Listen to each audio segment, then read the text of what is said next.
and it seems like the work has made a transition from something very hermetic and contained within itself to something that's more open, more abstract. And you know why? I think because I really don't like solo shows. I don't like one-person shows. I don't like watching them. You'll have to drag me to see one. I'm not interested. Unless, I guess, if it's a comedian, where you're expecting probably, most likely, a solo performer on stage. But a solo theatrical work just does not interest me at all. So it's bizarre that I'm making them and have been making them. I think so. I'm trying to make it a fuller experience and I think it's a sort of cliche line that I think maybe I acquired from the VCA or my mentors about making each design element a performer in the space. And so really taking that on board and trying to make more experiential work. But also I'm interested in relating to the audience in a different way and moving them in a different way and sort of really including them in the performance. Yeah, I want to try and make it as if I'm not alone in the space.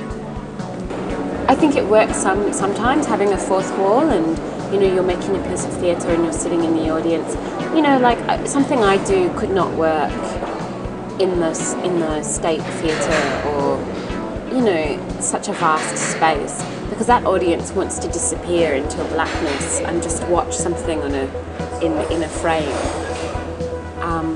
But I'm not interested in making work on that kind of scale, I don't think. I mean, at the moment I really like talking to the audience and including them, because I don't want to make solo work anymore, and it's just so hard to collaborate with people, or not collaborating so much as to get them in a space with you, or to get space, or to pay people.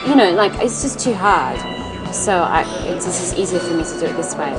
And so now I'm interested in performing with an audience, because I think it's just absurd that I'm in a room acting or performing and pretending that I'm not being watched or something. I think that's absurd.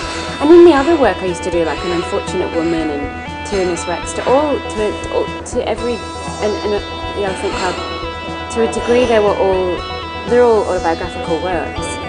And instead of creating a character like a psychiatrist, which is based on a psychiatrist that I once saw like twice or 3 times, and the situation that he's in, his wife has an affair, and this is, it happened to me. My partner had an affair. I was living in America. It was, all this stuff. Instead of making a story about that, actually just telling the audience, this is what happened. This is true. Instead of creating the artifice or the, I don't know. Now I'm just interested in just actually not beating around the bush. And that makes sense. So, what's next for Nicola Gunn? So we did at the Sands Hotel at Liveworks in Sydney at Performance Space, and that was kind of a very difficult festival. And then I took the show to Canada, took it to Toronto and Victoria, and I spent a bit of time in Vancouver and New York, just sort of hanging out. I'm so funny. I feel like I've actually made a show where I almost feel European in the fact that I made this show. It's taken me 3 years to make the show, or to get to the point where the show is sort of presentable. And I premiered it last year in March. I'm still developing it. It changes every time I do it, quite dramatically now. The second half is completely different. And I'm still performing it, and I'm still trying to book it. And it's like the show that I'm going to be maybe performing in 2015 somewhere. And it's so strange to me to have a show that has like a potential of extended life. Like, I'm kind of bored of it, but I'm going to take it to Edinburgh in August, so I'm sort of getting ready for that, and that's a really big undertaking, of course. And then hopefully something will come out of that, which hopefully will mean more touring with the show. But that aside, there's another project I'm working on alongside that, which is the development of a whole new work, and it's called Hello, My Name Is. And it's actually a collaboration with Carly Mello, who's a dancer, a contemporary dancer and choreographer. She's worked a lot with Chunky Move and Dance House and lots of choreographers. Anyway, she's really fantastic and funny and makes me laugh and makes great work. And I don't know what the show is. I think it's set in a community centre.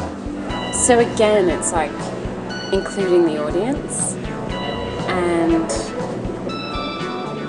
don't know what happens. For this one, I have a really strong visual aesthetic of how I want it to look, and I really don't know what happens, but I feel like it's a combination of things that, again, it's things that I'm interested in, like philosophy and psychology and sort of self-help books, like very tongue-in-cheek, and like talk back and instructive videos and I don't know, big dance numbers, pop anthems. It's just like I have a list of table tennis tables. I don't know, it's just a list of things that we'll put in a space and see if we can make a show out of it. Sounds like a lot of fun. We're looking forward to seeing it. We've been speaking with Nicola Gunn. This has been Flashing 12 o'clock. Thanks for listening.